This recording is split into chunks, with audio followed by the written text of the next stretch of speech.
तो चलिए दोस्तों, हम लोग आ चुके हैं हमारे नॉर्मल स्क्रीन के ऊपर एंड इस वीडियो को कंटिन्यू फर्दर कर लेते हैं।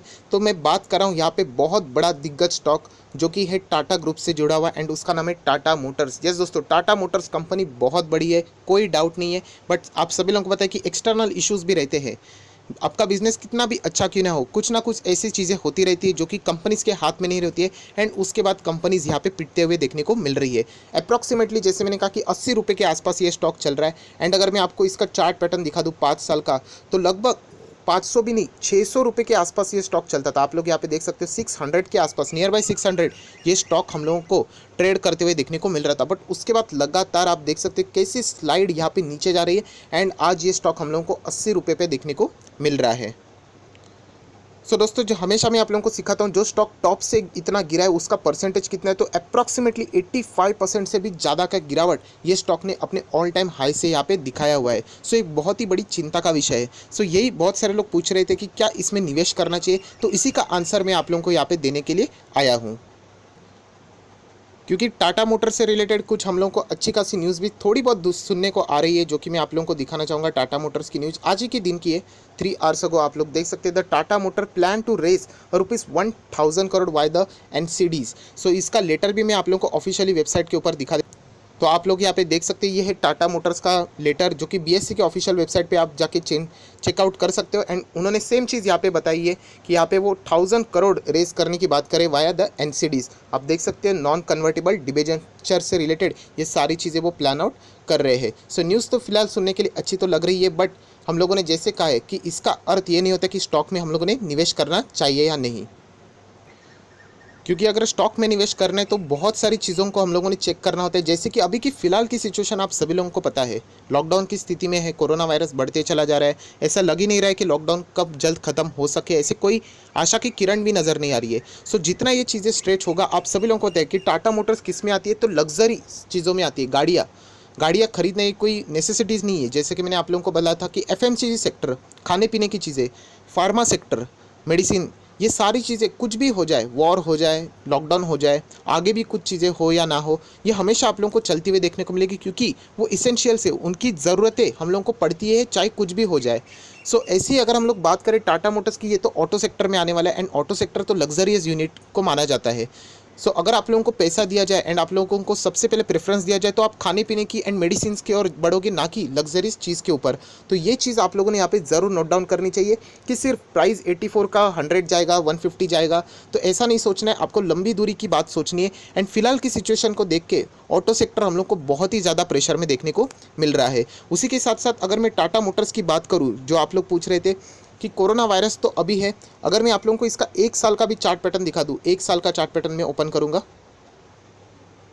सो इस 1 साल के भी चार्ट पैटर्न का हम लोग देख सकते हैं कि टाटा मोटर्स यहाँ पे कंसिस्टेंटली प्रेशर में ही रहने वाला स्टॉक हम लोग को देखने को मिला था। उसी के साथ साथ 5 साल का चार्ट पैटर्न भी आप देख सकते हो। देखिए, कोरोना वायरस की स्थिति तो यहाँ पे थी, बट उसके पहले की अगर हम लोग बात करें तो इतने बड़े जो गिरावट है, इसके पीछे का राज क्या है, तो आप सभी लोग पता है कि ऑटो सेक्टर में बहुत सारे रिफॉर्म्स लाए गए थे, रजिस्ट्रेशन से रिलेटेड बातें की गई थी, BS6 इंजिन की नई बातें की गई थी, इलेक्ट्रिक व्हीकल को बढ़ावा दिया जा रहा था। तो ये सारी चीज़ों की वजह से ऑटो सेक्टर की जो पुराने यूनिट्स थे, यहाँ पे कोई भी खरीदने के लिए तैयार न थे एंड इसीलिए ये स्टॉक्स कंसिस्टेंटली नीचे जाते हुए हम लोग को देखने को मिले हैं। तो ये बात ज़रूर याद रखना चाहिए कि सिर्फ अभी कोरोना वायरस का इम्पैक्ट तो यहाँ है, बट उससे पहले भी ऑटो सेक्टर बहुत बड़ी दिक्कत में। एंड अगर हम लोग सरकार की ओर से चीज़ें भी देखते हैं तो इंफ्रा के लिए कुछ ना कुछ चीज़ें आती है, बैंकिंग सेक्टर के लिए आती है, NBFC के लिए आती है, बट ऑटो सेक्टर के लिए अभी भी कोई भी डायरेक्टली राहत पैकेज हम लोग को देखने को नहीं मिला है।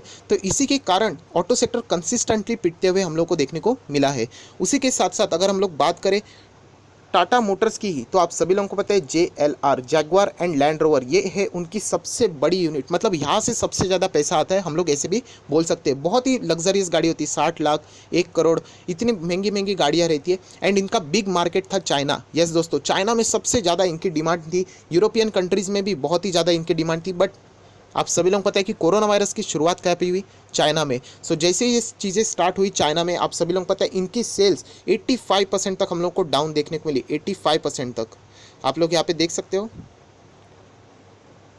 ये देखिए, Jaguar and Land Rover hit by the 85% sales slump in a China due to the corona virus. Company में कोई खराबी नहीं है, लग्जरी गाड़ी है, बहुत ज़्यादा डिमांड है, बट क्या करें, अगर कोरोना वायरस जैसी चीज़ें आती है तो उनको रोकने के लिए लॉकडाउन करना पड़ेगा। लॉकडाउन की वजह से सेल्स रुक गए, 85% तक का डैमेज इस कंपनी को झेलना पड़ा है। एंड यहाँ पे आप लोग और भी फर्दर यहाँ पे चेकआउट कर सकते हो, जो कि लेटेस्ट न्यूज़ भी हम लोग को देखने को मिले कि Tata motor is worth nothing without the JLR, and ये CLSA ने बात की हुई है। अगर हम लोग टाटा मोटर्स देखते तो अगर आपको लगता है कि बाकी के यूनिट्स, ट्रक्स या फिर 4 व्हीकल्स की जो गाड़ियां हैं वो अगर ज़्यादा कमा के देती तो इतना नहीं जितना JLR यहाँ पे कमा के देती है। तो बहुत सारे एनालिसिस ने भी ये कहा है कि जैगुआर एंड लैंड रोवर अगर खतरे में आ जाते सो टाटा मोटर्स का प्रॉफिट में आना बहुत ही ज़्यादा मुश्किल हो सकता है। तो ये सारी चीज़ें आप लोगों ने नोट डाउन करनी चाहिए कि ऐसा नहीं कि सिर्फ स्टॉक 550 का है, 600 का है, उसके गिरावट के पीछे की वजह क्या है वो भी तो हम लोगों ने चेक करनी चाहिए। जैसे कि मैं आप लोगों को एक बहुत सिंपल एग्जांपल देता हूँ, आईफोन, नॉर्मल आईफोन की अभी प्राइस चल रही है 1 लाख पकड़ लीजिए, एंड वही आईफोन अगर मैं आपको 10,000 में देने जाता हूँ, आपके दिमाग में सबसे पहले डाउट आएगा कि इतनी महंगी चीज़ आप मुझे 10,000 में क्यों दे रहे हो। तो उसके पीछे की वजह आप सर्च करने जाओगे ना, क्या चोरी का है, कोई डैमेज तो नहीं है, कोई प्रॉब्लम तो नहीं है, कोई फट तो नहीं जाएगा। तो ऐसे ही अगर आप शेयर खरीदने जाते हो, 600-500 का शेयर अभी 80 में मिल रहा है, तो वो इतना सस्ता क्यों मिल रहा है, उसके पीछे की वजह देखो। अगर जेन्युइन वजह रहेगी, नॉर्मल कि सारे शेयर्स नीचे है तो कोई प्रॉब्लम नहीं है, बट अगर इंटरनल इश्यूज़ है, बहुत कुछ सेल्स में दिक्कतें आ रही, तो ऐसे स्टॉक से आप लोगों ने दूर रहना चाहिए, जो कि फिलहाल हम लोग को यहाँ पे देखने को ज़रूर मिल रहा है।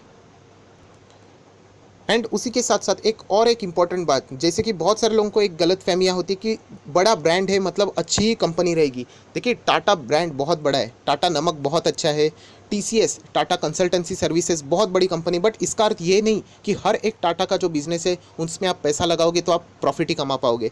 टाटा पावर्स की हालत आप देख सकते हो। अगर मैं बेस्ट एग्जांपल बताने जाऊँ कि ब्रांड्स के पीछे भागना, तो आदित्य बिरला कैपिटल, बिरला ग्रुप बहुत बड़ा नाम है, बट आप देख सकते हैं आदित्य बिरला कैपिटल में कितने सारे लोग फंसे हैं। मेरा आज का भी वो वीडियो बहुत पॉपुलर, जो मैंने फर्स्ट टाइम अपलोड किया था कि मत इसमें निवेश करना सिर्फ नाम सुन के, आज भी लोग वहाँ पे फंसे हुए।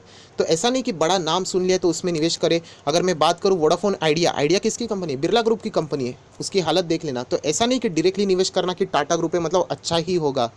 तो ये आप लोगों ने लॉजिक को फॉलो करना चाहिए। ये सारी चीज़ें गिरावट के पीछे की वजह क्या है कि बहुत सारी दिक्कतें। एंड सबसे बड़ा सवाल कि अभी लॉकडाउन फॉर एन एग्जांपल हट जाता है, जो कि बहुत ही मुश्किल लग रहा है, बट हट जाता है, क्या आप डायरेक्टली जाके गाड़ी के शोरूम में घुस जाओगे कि मुझे गाड़ी ही खरीदना है? तो ऐसा नहीं। बहुत सारे लोग अभी क्या करने वाले, पैसे को बचा के इस्तेमाल करने वाले, संभाल संभाल के, क्योंकि आगे क्या आने वाला है, रिसेशन तो ऑलमोस्ट बोलने के लिए आ ही चुका है, आप सभी लोगों को पता है। एक्चुअल में हकीकत वो जब लॉकडाउन हट जाएगा तब समझेगा कि कितने लोगों की जॉब रही एंड हटी है। तो ये सारी चीज़ों के बाद अगर किसी का जॉब चला जाता है, वो क्या टाटा मोटर्स या फिर किसी भी गाड़ी को खरीदेगा क्या?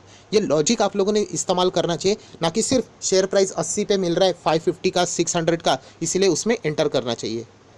और दोस्तों एक बात याद रखना कि फियर ऑफ मिसिंग आउट, बहुत सारे लोगों को ऐसा लगता है कि 80 का स्टॉक, चलो 150 आ गया, अरे गया, मौका गया, अच्छा खासा खरीद लेते। ऐसा नहीं है, लॉन्ग टर्म की बातें याद रखनी चाहिए।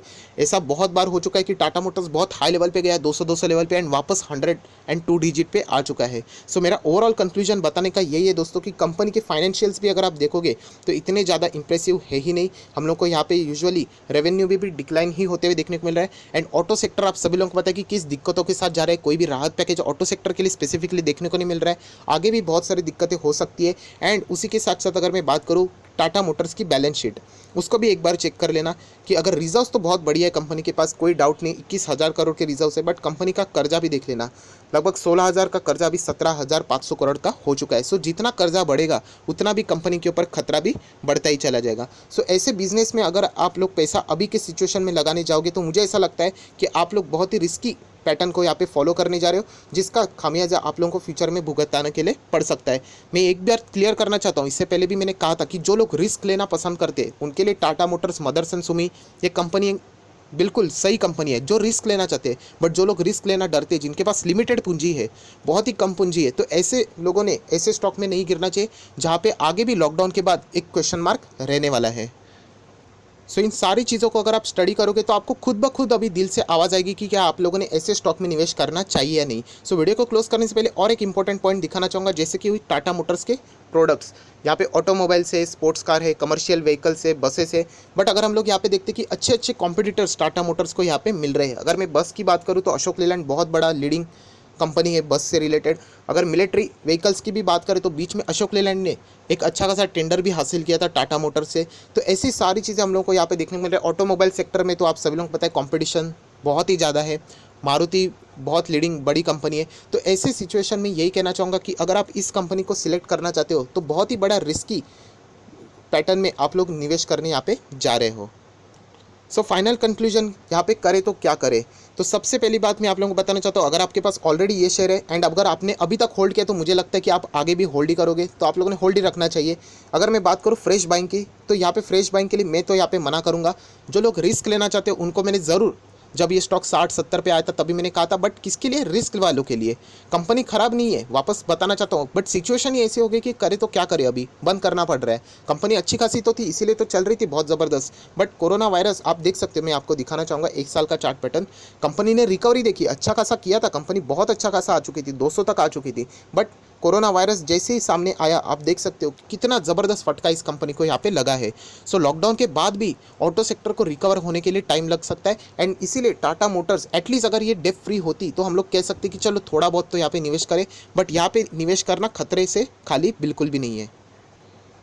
सो मैं यही कहना चाहूँगा कि फ्रेश बाइंग भी आप लोगों ने यहाँ पे नहीं करना चाहिए। मैं वापस कह रहा हूँ लॉन्ग टर्म की, अगर ये स्टॉक 120-150 तक जाता है इसमें कोई बड़ी बात नहीं है, बट अगर आपका नज़रिया लंबा है तो ये स्टॉक आपके लिए अभी तक फिलहाल अच्छा खासा नहीं है। जब लॉकडाउन हट जाएगा हम लोग को देखना पड़ेगा इनके रिजल्ट क्या है। जैसे कि आप सभी लोगों को पता है लास्ट मंथ तो कोई भी यूनिट सेल्स नहीं हुई है, एंड अगर ये लॉकडाउन ऐसे ही बढ़ता रहा तो आगे भी जाके Q1 के रिजल्ट आएंगे तो आप सोच सकते हो कि कितनी बड़ी गिरावट आ सकती है। तो थोड़ा सा संभाल कर रहना, क्योंकि ऑपरेटर्स क्या करते हैं, स्टॉक को भगा के ऊपर लेके जाते हैं एंड वो फंस गए होते तो वहाँ से एग्जिट हो जाएंगे, एंड जैसे ही उनका माल बिक जाएगा वो स्टॉक को ज़ोरदार गिरा देंगे एंड आप लोग यहाँ पे हाई लेवल पे अटक जाओगे। सो याद रखना, इस स्टॉक में अभी निवेश करना ये बिल्कुल भी सेफ़ नहीं है, ऐसा मुझे लगता है। आप चाहो तो निवेश कर सकते हो। अगर मुझे रिस्क लेना है, मैं बहुत ही रिस्की खिलाड़ी हूँ, तो आप अपना डिसीजन ले सकते हो, जो कि मैंने ऑलरेडी आपको बता चुका हूँ। बट एक नॉर्मल निवेशक के लिए ऐसे स्टॉक में निवेश करना एक बहुत ही डेंजरस हो सकता है। सो आई होप, आशा करता हूँ दोस्तों ये वीडियो अगर आपको अच्छा लगा होगा तो प्लीज़ इस वीडियो को लाइक कर देना एंड दोस्तों के साथ शेयर करना भी मत भूलना। So that's it, thank you very much, we will be meeting in our next video. तब तक के लिए बाय बाय।